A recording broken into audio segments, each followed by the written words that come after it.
It's Arizona's stormiest time of year. From blinding dust storms to damaging winds and flooding rain, the monsoon is here, and we're taking action to keep you and your family safe. The ABC15 forecasters are the most accurate in the valley, and with the power of ABC15 Desert Doppler, we're making sure you stay ahead of the storms. We're listening to your concerns about flooding trouble spots and going in depth on how this monsoon could play out. You're watching the ABC15 Monsoon Special. Here's Chief Meteorologist Amber Sullins. It's monsoon time in Arizona, and while we all anxiously anticipate the rain and nighttime cool downs, our monsoon storms can tear things up. In fact, this is our severe weather season, the most dangerous time of year in State 48. So whether you just moved here or are a lifelong zonie like me, we're here to help you get ready for it. Let's start with what the monsoon is. It's not actually a storm. It's a seasonal shift in our winds that causes storms to form. Monsoons happen in various parts of the world, and the desert Southwest is one of them. At the end of June and beginning of July, our predominant winds shift out of the south as high pressure moves east toward the Four Corners. Those southerly winds bring in moisture from the Gulf of California and Gulf of Mexico. Then our intense summer heat causes all of that moisture to rise, producing powerful thunderstorms around our state. They develop first in the mountains, then move down toward the valley, bringing gusty winds, blowing dust and rain. Thunder cracks and lightning lights up the sky. Sometimes the downpours come so fast our streets get flooded and roads turn into rivers. It doesn't happen every day. It comes in bursts of monsoon action with breaks in between for days or even weeks at a time. The monsoon season officially begins June 15th, but we typically have to wait until July for our atmosphere to moisten up enough to get rain here in the valley. Then storms are fair game until the end of September. Early on, monsoon season in the desert is a lot more wind than rain, and those winds can pick up massive walls of blowing dust, which scientists call haboobs. Meteorologist Jorge Torres has a look at the impacts these dust storms have on our roads. Winds whip up, dust fills the sky, and the sun completely blocked out. These giant haboobs are a major monsoon threat. Let me show you how these nasty dust storms form. Typically, we'll get thunderstorms in the afternoon over Pinal County, and as those storms start to collapse, strong winds come rushing out of them, hitting the ground, picking up dust and lofting it in the air. And as the dust cloud builds, visibility drops, making it very dangerous to drive through, especially in the most notorious trouble spot along I-10 between the Valley and Tucson. This really is one spot in Arizona that has been especially susceptible to blowing dust. The most blinding 10-mile stretch is between Eloy and Picacho Peak. There were a number of issues with blowing dust, near zero visibility, and crashes in this area. According to DPS, there were 5 dust-related collisions there from 2016 to 2019. So in 2020, ADOT developed a first-of-its-kind dust detection system using 13 dust sensors like this one, message boards, cameras, and the weather radar located off I-10 near Picacho Peak. When the system is activated, the signs light up and the speed limit drops, telling drivers to take action. According to Garen Groff of ADOT, the dust detection system has been activated 50 times since it began, but has that resulted in fewer dust-related crashes? We went to DPS looking for answers, and they tell us that there have been 4 documented crashes since 2020 along this stretch of I-10 from dust storms, which is a slight reduction from the years before the dust detection network started. Even though most of our dust storms come during the monsoon, they can happen any time of year, and ADOT says their dust detection system will trigger to try to keep you safe, but you need to do your part too. The best way to travel through a dust storm is not to travel through it. If you see that wall of dust ahead, pull off the highway and wait it out. It just isn't worth it. So remember this advice. Pull aside, stay alive. Pull off to the right as far as you can, put your car in park, and take your foot off the brake, and wait there until the dust clears. Most of these giant dust storms are caused by what we call downburst, that huge rush of thunderstorm wind Jorge just showed you. But those winds don't just pick up dust. They can lead to big-time damage to infrastructure and your property, too. Meteorologist Iris Hermosillo spoke to one man whose house was damaged from a downburst last year, and she's taking action to show you what to do if this happens to you. It was nearly a year ago. We just started hearing the wind, and then it picked up, and then just the crunching of the shingles and the wood and everything getting uplifted. But the memory is still fresh for Luis Ibarra. But yeah, those winds and the rain was unholy. His house was one of many in Mesa hit by heavy rain. Well, the rain was coming down hard, it was coming down heavy, and pretty much like Noah's Ark, the whole chicken coop was flooding up. And destructive downburst winds last July. The wind actually uprooted my roof, where you could actually see into the attic. Those winds left more than 13,000 people without power that night. It was total destruction. It was like a tornado or a hurricane had came through.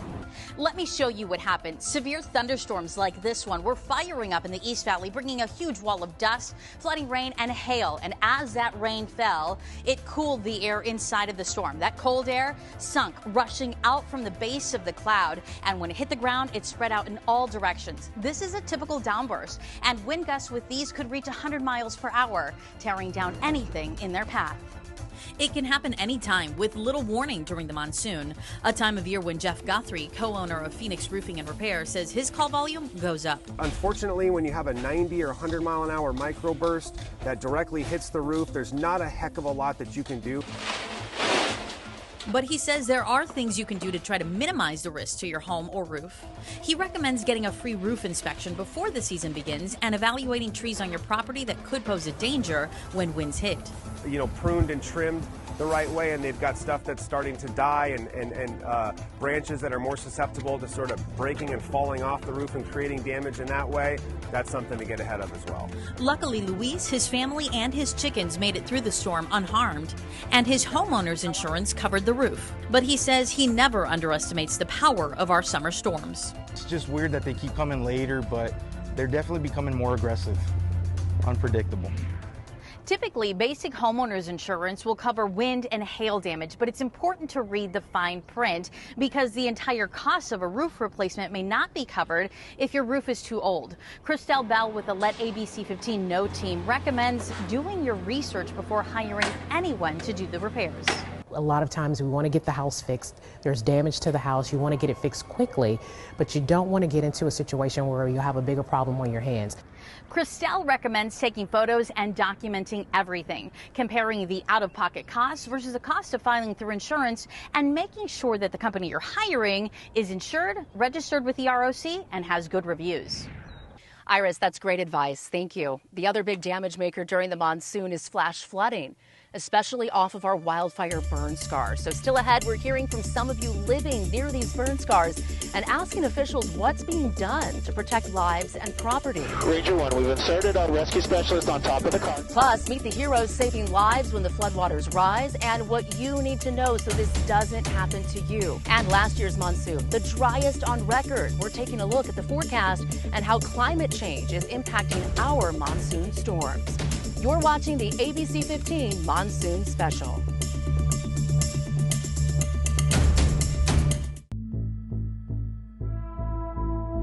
Welcome back to our ABC15 Monsoon Special. Right before the monsoon rains start to fall, Arizona is in the height of its wildfire season. And the changes those fires have on our landscape dramatically increases our storm threats during the monsoon. Let me show you. Now, normally, our monsoon rain gets absorbed by our tree canopy and the ground. But where wildfires have scorched our land, we get a hard crust on the surface that repels water instead of absorbing it. So when monsoon storms hit, the rain won't soak in like it used to. Instead, it runs off of the burn scars just like it would on pavement. So flash flooding and debris flows happen much faster with much less rain. And it's not just in areas near the burn scar itself. The flow travels all the way down slope, picking up more mud and debris along the way, impacting communities miles away from where the actual wildfire or even the storm occurred.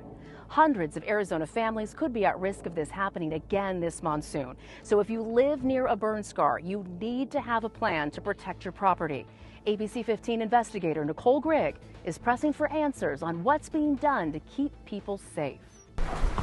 Flash flooding down a wildfire burn scar can happen quickly, as our cameras captured the tear in August 2021. That's when we first met Anissa Doten. We were in Flagstaff to interview her about her fears of living under the museum fire burn scar. It's terrifying. It happens. It's the fourth time that this has come through, and every time it's worse. Anissa and her kids have lived in a rental the past 2 monsoon seasons, and her neighborhood on Grandview Drive has been spared since 2021. It flooded 4 times in that season, and it hasn't since. But, you know, the chance for that to happen again is certainly there. It's not a matter of if it will happen again, but when. Cement wall? Yeah, so it'll start down there at the corner, wrap around, be kind of tiered on the corner where there was so much water. For Anissa, instead of hundreds of sandbags to protect her home, the community and businesses coming together to build a permanent wall around her house. Showtime Dirtworks is donating all of the time and labor. So many companies donated material for us to be able to use. But others across this area still need short-term mitigation measures like sandbags or jersey barriers to protect their properties. City of Flagstaff has approved 10 major projects in hopes of solving problems similar to Anissa's. There's still 8 projects left to go. Our goal is to be done by 2026 with all of the projects in the Spruce Wash. So each phase that you guys are completing, does each phase lower the risk of potential harm and the water flow? Not necessarily. So each project does provide some benefit, but until all of them work together, we will not see the entire system work like it should. The largest project will be putting in a new culvert at the Spruce Wash, but it will not be ready to be used until every project is complete. We won't open it up to its full capacity until everything downstream is ready to accept it. So the culvert, you'll be able to open it up in sections. So it's not going to be fully opened until every single part. That is correct, because if we opened it wide open, we got to make sure everything downstream can accept what it's sending. As for Anissa, all this construction. For me, it's been hopeful. You know, I mean, it's just been such a long time. It's been years of us like really trying to fight for and advocate for what this community needed to put it back together. For those of you who live near burn scars in Flagstaff, I'm told that families still need to be prepared. We're talking short-term mitigation measures like sandbags, as all those projects that officials are working on are still not done. I'm investigator Nicole Grigg, ABC15, Arizona. Flash flooding is also a big concern here in the valley when monsoon storms move in. They often hit fast and furious with heavy downpours that leave our streets flooded for hours after the storms die down. And every year, people get trapped in these floodwaters. Meteorologist Ashley DiMartino is introducing us to the heroes that rescue them. A flash flood can happen in a matter of seconds during a storm, and a team of community heroes jumps into action to save lives. Michael Allen, a paramedic with the Arizona Department of Public Safety, sees it every year, especially during monsoon season. There's going to be vehicles crossing low water crossings. Roads, washes, and dry riverbeds becoming raging rivers when our summer rain hits. It only takes a few inches of water to float a 2-ton truck. It's one of the most intense calls that we have is the water rescues. They're super dangerous. Command Ranger 1. It's scary for us sometimes as it is for the people who are trapped. For pilot Scott Clifton, Ranger 1, we've inserted our rescue specialist on top of the car. Fighting Mother Nature during a rescue can be the biggest challenge. You know, there's potential of having to dodge some thunderstorms on the way out there, high winds and things like that. With hundreds of rescues under their belts, a few stand out above the rest. For Scott, it was the Tonto Basin in 2023. We had somebody cross the river up there. It was a big, large truck. He went across and got stuck.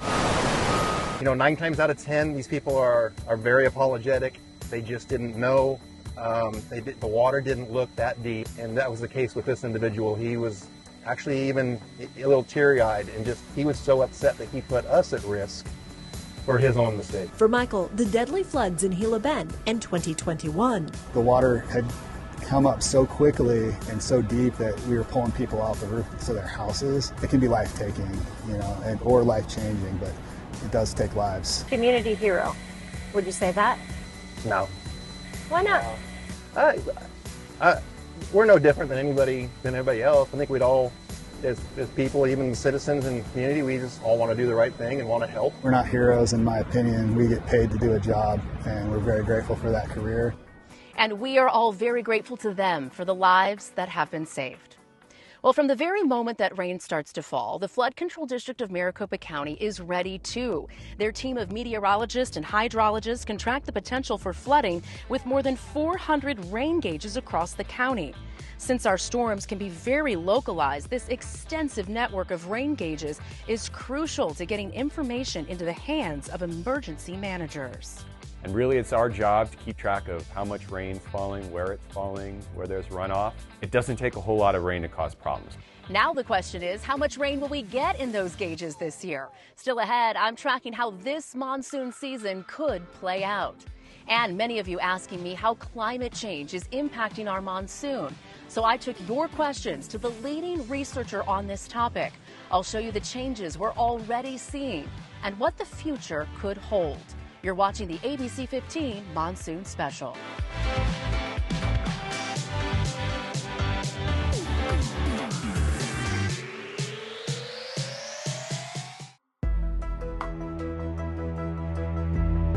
Welcome back to our ABC15 Monsoon Special. Or will it be our ABC15 Non-Soon Special?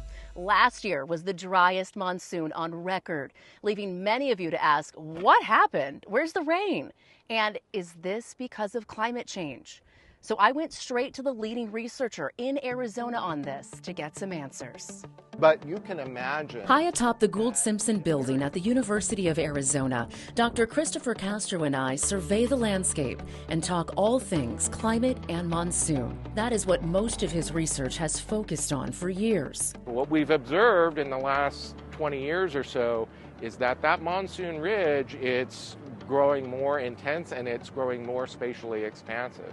So the bigger and more expansive that ridge is, that the more propensity is for the air to sink from the upper atmosphere, so it suppresses the atmospheric instability and it makes storms harder to form. This is exactly what happened last year, a dismal 0.15 of an inch of rain for the entire monsoon season in Phoenix. That was the driest ever. 2020 was also considered a non-soon, with only 2 days of measurable rain in Phoenix, as our monsoon ridge expanded and sat right over Arizona. But all it took was one major storm to knock that year off the driest list. We got 0.9 of an inch of rain in just 2 hours, and that was 90% of our total rainfall that monsoon. Castro says that's the fingerprint of climate change in the desert. It's really about the extremes. So it's about the extremes in the heat, and it's about the extremes in the rainfall.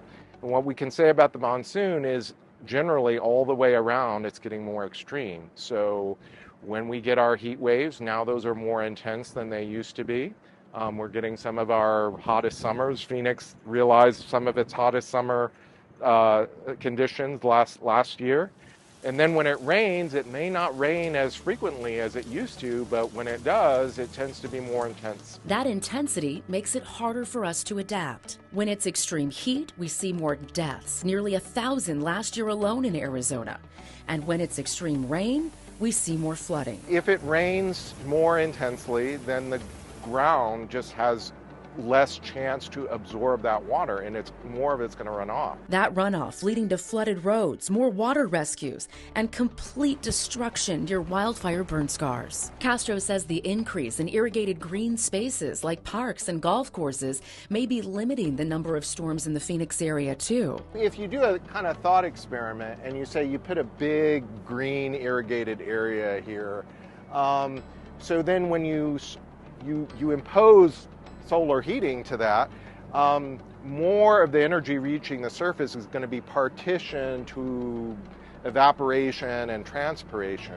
So that's actually going to suppress the low-level instability a little bit, so the monsoon storms might be diverted around the city. And that seems to be anecdotally what we observe is slightly decreasing trends in precipitation in the core urban area and then increasing trends around the city. But in order to prove it scientifically, we need more observations. We know that we need to have the local monitoring capabilities so that we can assimilate those data into high-resolution models to make our forecast better, so we can produce better weather forecasts and watches and warnings for the public. Better forecasts that could help save lives and property as our climate continues to change. So will this monsoon be another hot and dry one like last year, or a wet and stormy one like 2021? Coming up, I'll show you what to expect. Plus, ways to keep you and your family safe as the storms hit. You're watching the ABC15 Monsoon Special.